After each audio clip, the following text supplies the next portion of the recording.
So up and around, then we'll be up on the 4th floor, and then we got 2 more, well, we got really just 1 more floor to go. And then, interestingly enough, we have a puzzle on the 6th floor.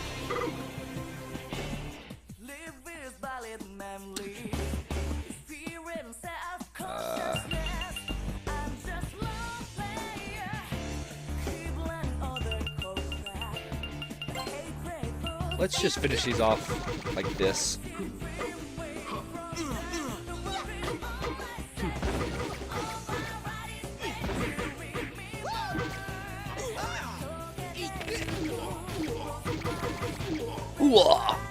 I love the noises that the enemies make when you kill them. It's pretty good.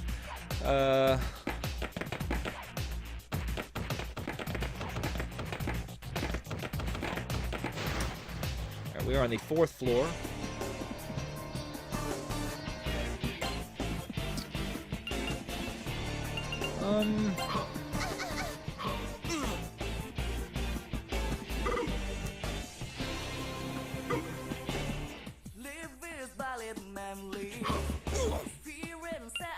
And let's auto act.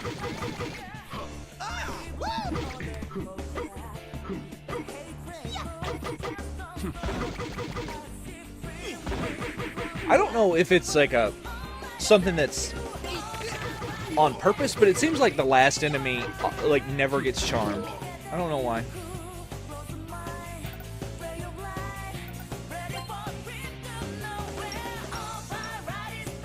Alright, so we need to go this way.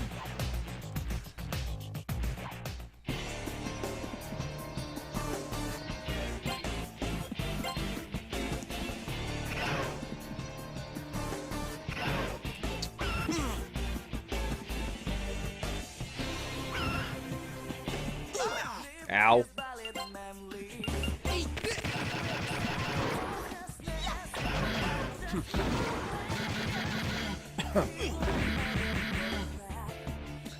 Boy, that angel is really, really charmed.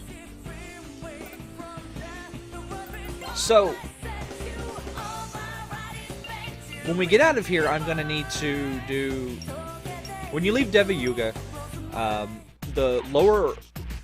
A lot of the previous areas, by going into Deva Yuga, a lot of the previous areas become unavailable. I say by going into Deva Yuga, but I think you can actually leave Deva Yuga. No, you can't. You're stuck here.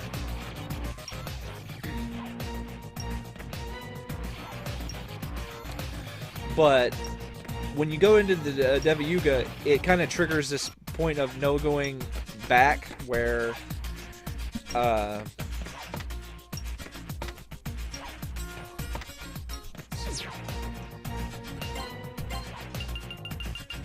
lot of basically everything on the east side of town, you can't go back to.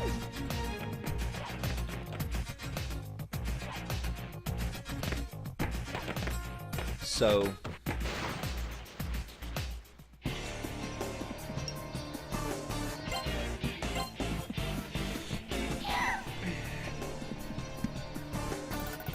to compensate for that, the Mikage runes, like, more of the floors open up, and basically everything up until the end of Deva Yuga is in the Mikage runes. So that's nice. Which means you can basically, if you want to, like, fuse any persona you want. Up till, like, level 60, I want to say, pretty much. However, all the personas, weirdly enough, that I ended up picking, I could get with relatively low-level personas. Some of the personas that I ended up, like fusing, I could have actually fused with, like, a different set of personas, even lower level spell cards, but I ended up using those spell cards because you get a bonus, you know, for using certain You get like bonus stats and stuff like that for using certain combinations. And I kind of prioritize that in my fusion.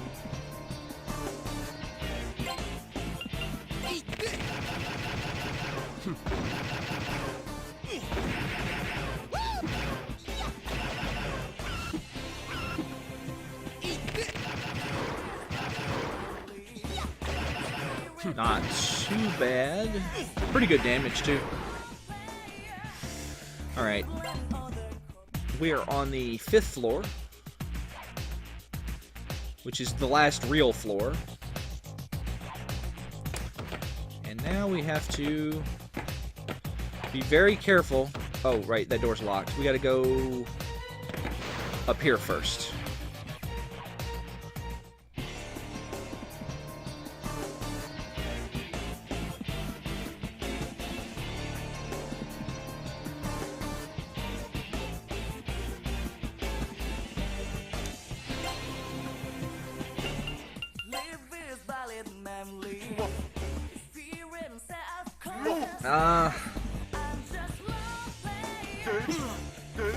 They do this a lot in this game. Like you'll go up and then you'll go down and then you'll go back up again, or you'll go down and then you'll go up and then you'll go down again. So I think it's this outside one where the switch is. Yeah, it's awful nice of them to mark the switches on the map, the mini map there.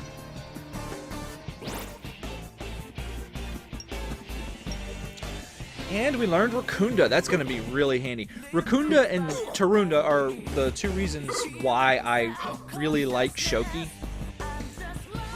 Tarakaja would be, you know, better to have, but here's the thing about Tarakaja. It's really rare. It's like super rare. Like there's like 3 personas that have it, and they're all higher level than I'm going to be able to get, basically.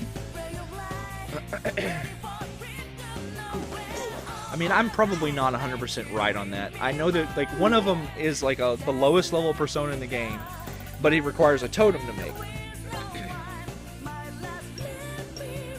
And the totem, you have to get the totem relatively early from the casino.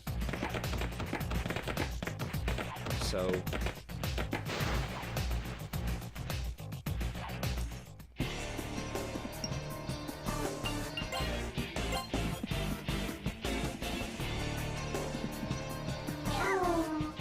come on, man, stop missing.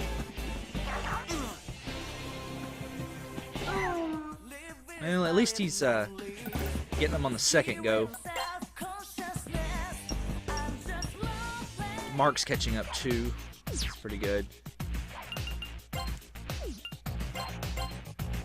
45. So now the lowest level one is you, by quite a large margin, actually.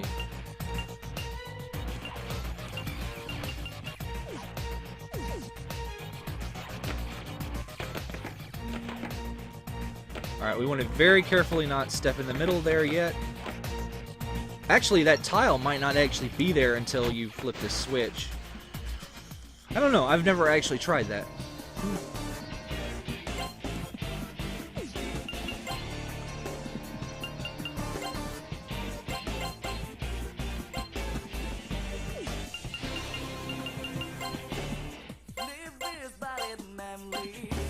And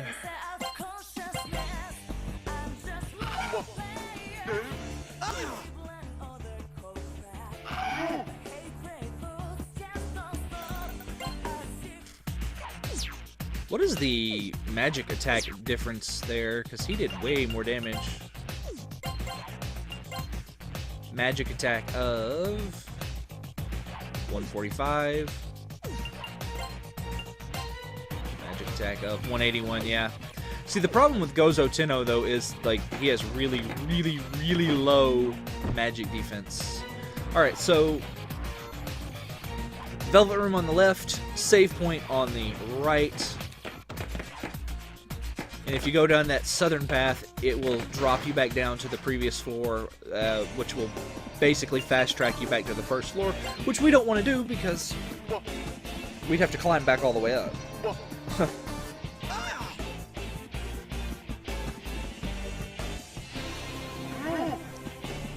So.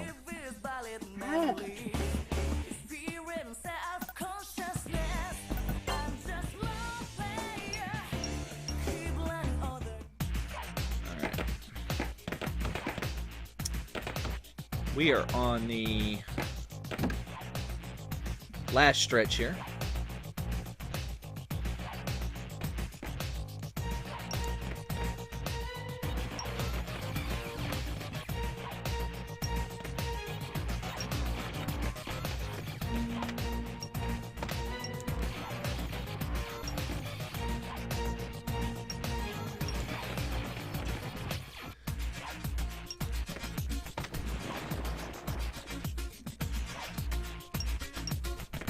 Oh, that's just mean.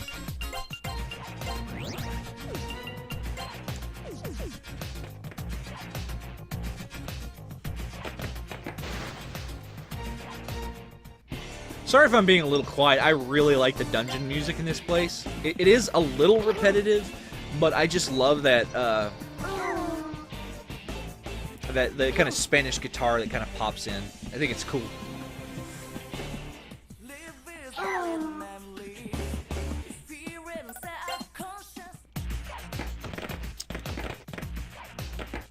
Alright, so this is a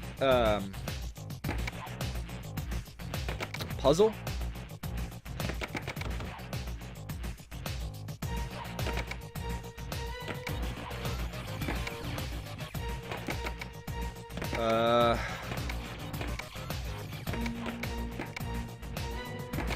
And I think I screwed it up, but it's fine. There's no random encounters in here. Basically, the idea is you get the middle and just the middle. Let's do this. We want to get this turned off.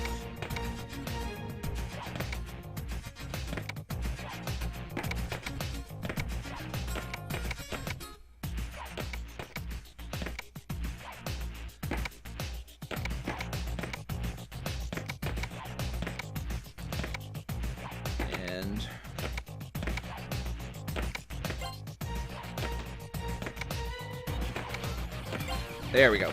Basically, you get the middle square turned on, and the best way I found to do that is you fill in all the middle, and then you kind of just do that back and forth there until you get the outer circle in the configuration you want it in. So, before we go in here, we want to change my formation.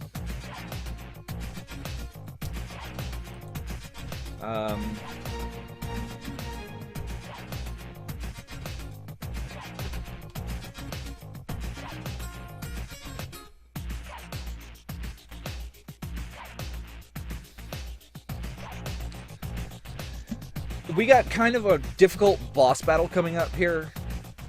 It's more long than difficult. So, let's take advantage of this. So we're finally going to confront Kandori. Kandori, he's not a pushover, but he's also not incredibly difficult. The most interesting thing I think about this boss is he's got two forms, and they've got reversed resistances and weaknesses. So the stuff that the first form is weak to, or the second form is strong against, and the stuff that the first form is strong against, the second form is weak to.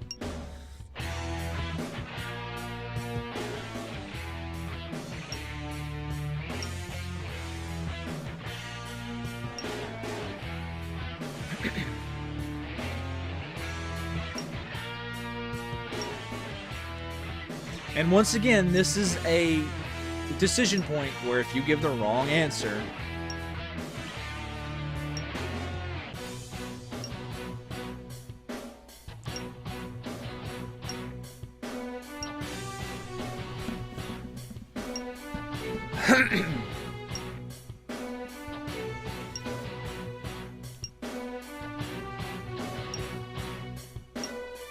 why do you cling to life, huh?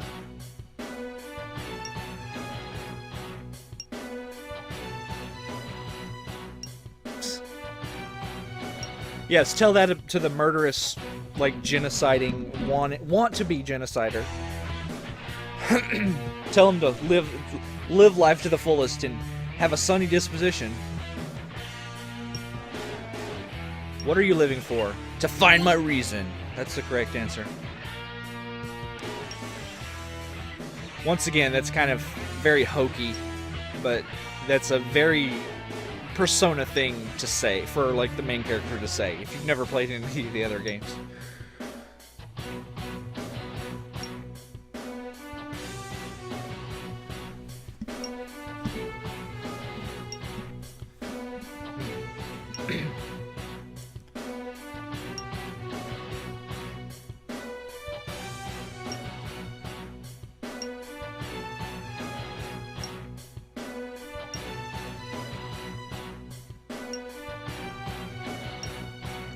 Basically, what he's saying is Kandori is a insecure person, and he's basically turned that insecurity into a hatred for mankind, and has decided to get ultimate power to wipe out humanity because he's afraid of what tomorrow will bring.